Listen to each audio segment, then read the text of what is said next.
നമസ്കാരം. മലയാളി വാർത്തയിലേക്ക് സ്വാഗതം.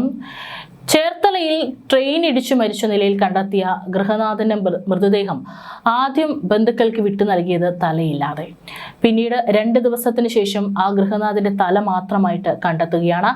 ഇപ്പോൾ ഇത് വലിയ വിവാദങ്ങൾക്കാണ് വഴിവെച്ചിരിക്കുന്നത്. ബന്ധുക്കൾക്ക് വിട്ടു നൽകിയ സംഭവത്തിൽ പട്ടണക്കാട് പോലീസ് ഇപ്പോൾ പ്രതിക്കൂട്ടിൽ നിൽക്കുകയാണ്. ഇത്തരത്തിലുള്ള ഗുരുതര വീഴ്ച സംഭവിച്ചിട്ടും വളരെ നിസ്സാരമായിട്ടാണ് പോലീസ് ഇതിനോട് പ്രതികരിച്ചിരിക്കുന്നത്. പോസ്റ്റ്മോർട്ടത്തിന് ശേഷം മൃതദേഹം വിട്ടു നൽകിയപ്പോൾ തല ശരീരഭാഗങ്ങൾക്കിടയിൽ ഉണ്ടാകുമെന്ന പോലീസിന്റെ നിരുത്തരവാദപരമായ ധാരണയാണ് ഇപ്പോൾ വലിയ വിവാദങ്ങൾക്ക് വഴിതെളിയിച്ചിരിക്കുന്നത്. പോസ്റ്റ്മോർട്ടം ചെയ്ത ഡോക്ടർമാരും തലയെക്കുറിച്ച് മിണ്ടിയില്ല.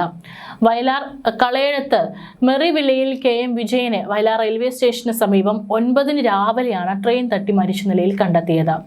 മൃതദേഹം തിരിച്ചറിയാൻ കഴിയാത്ത വിധം തകർന്നിരുന്നു. തുടർന്ന് പോസ്റ്റ്മോർട്ടം നടപടികൾ പൂർത്തിയാക്കി പോലീസ് മൃതദേഹം വീട്ടുകാർക്ക് കൈമാറി.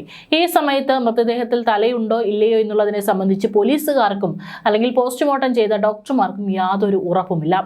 10-ാം തീയതി പള്ളിയിൽ സാധാരണ പോലെ തന്നെ സംസ്കാര ചടങ്ങുകൾ പൂർത്തിയാക്കുകയും ചെയ്തു. എന്നാൽ പിന്നീട് പിറ്റേ ദിവസം തന്നെ 11-ാം തീയതി രാവിലെ അപകടം നടന്ന റെയിൽവേ പാളത്തിന് സമീപത്ത് നിന്നും നാട്ടുകാരാണ് ഈ വിജയന്റെ തല കണ്ടെത്തിയിരിക്കുന്നത്. ഇതോടെയാണ് പോലീസ് സംഭവിച്ച ഗുരുതര വീഴ്ച ഇപ്പോൾ പുറലോകം അറിഞ്ഞിരിക്കുന്നത്. അതായത് അപകടം നടന്നിട്ടുള്ള ആ സ്ഥലത്ത് നിന്ന് തന്നെയാണ് ഈ വയോധികന്റെ തല മാത്രമായിട്ട് കണ്ടെത്തിയിരിക്കുന്നത്. സംഭവത്തിൽ പട്ടണക്കാട് പോലീസിനെതിരെ വിമർശനമുയർന്നു.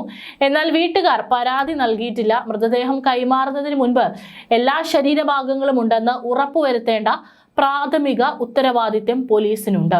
എന്നാൽ ഇവിടെ മൃതദേഹത്തിന്റെ അവശിഷ്ടങ്ങൾക്കിടയിൽ തലയുണ്ടാകുമെന്ന ബാലിശ്യമായ നിഗമനത്തിലാണ് ഉദ്യോഗസ്ഥർ പ്രവർത്തിച്ചത്. തല കണ്ടെത്തിയതോടെ വീണ്ടും പോസ്റ്റ്മോർട്ടവും DNA പരിശോധനയും നടത്തേണ്ട അസാധാരണ സാഹചര്യം പോലീസിന് സൃഷ്ടിക്കേണ്ടി വന്നിട്ടുണ്ട്. ഒന്നും കൂടി ഗൗരവമായി പോലീസ് ഇതിനെടുത്തിരുന്നെങ്കിൽ ഒരുപക്ഷെ ഇത്തരത്തിലുള്ള ഒരു സാഹചര്യം ഒഴിവാക്കാമായിരുന്നു. പിന്നീട് ഈ തല ശരീരഭാഗങ്ങൾ സംസ്കരിച്ച സ്ഥലത്ത് തന്നെ വീണ്ടും അടക്കം ചെയ്യുകയാണ് ഉണ്ടായിരിക്കുന്നത്. ഇതൊക്കെ തന്നെ നമ്മുടെ ആ വീട്ടുകാർക്ക് എത്രത്തോളം മാനസിക അവസ്ഥയിലൂടെ കടന്നു പോകേണ്ടി വന്നു എന്നുള്ളത് നമുക്ക് ഊഹിക്കാവുന്നതേ ഉള്ളൂ. പോലീസിന്റെ അനാസ്ഥയ്ക്കെതിരെ നാട്ടുകാരും ബന്ധുക്കളും വലിയ പ്രതിഷേധത്തിലാണ്. ഡോക്ടർമാരും തലയില്ലെന്ന് തിരിച്ചറിഞ്ഞോ എന്നത് നിർണായകമാണ്. ഇല്ലെന്നാണ് പുറത്തു വരുന്ന സൂചന. സംഭവത്തിൽ പോലീസിന്റെ ഭാഗത്തു നിന്നും വീഴ്ചയുണ്ടായതായും മൃതദേഹത്തോട് അനാദരം കാട്ടിയതായും ആരോപണം ഉയർന്നിട്ടുണ്ട്. അപകടം നടന്നെടുത്ത് പരിശോധന നടത്തിയെങ്കിലും തല കണ്ടെത്താനായിരുന്നില്ലെന്നും ഇക്കാര്യം ബന്ധുക്കളെ ജനപ്രതിനിധി MG നായരുടെ സാന്നിധ്യത്തിൽ ബോധ്യപ്പെടുത്തിയാണ് മൃതദേഹം കൈമാറിയതെന്നാണ് പോലീസ് പറഞ്ഞിരിക്കുന്നത്. എന്നാൽ ഈ ഗുരുതരമായ വീഴ്ചയെ വളരെ നിസ്സാരമായാണ് പോലീസ് കൈകാര്യം ചെയ്യുന്നത്. മൃതദേഹം ചിതറിപ്പോയതിനാൽ തലയും അങ്ങനെ സംഭവിച്ചിട്ടുണ്ടാകുമെന്ന് കരുതിയെന്നാണ് പോലീസിന്റെ വിശദീകരണം. സാധാരണഗതിയിൽ മൃതദേഹത്തിന്റെ ഭാഗങ്ങൾ പൂർണ്ണമായി ലഭിക്കാതെ വിട്ടുകൊടുക്കാറില്ലെന്നിരിക്കെ പോലീസിന്റെ ഭാഗത്തു നിന്നുണ്ടായത് വലിയ മനുഷ്യാവകാശ ലംഘനമാണെന്നും ആക്ഷേപം ഉയരുന്നുണ്ട്. മരിച്ച വിജയന്റെ കുടുംബം ഇതുവരെയും പോലീസിനെതിരെ പരാതി ഔദ്യോഗികമായി നൽകിയിട്ടില്ല. ഈ സാഹചര്യത്തെ തങ്ങൾക്ക് അനുകൂലമാക്കുകയാണ് പട്ടണക്കാട് പോലീസ് കാണുന്നത്.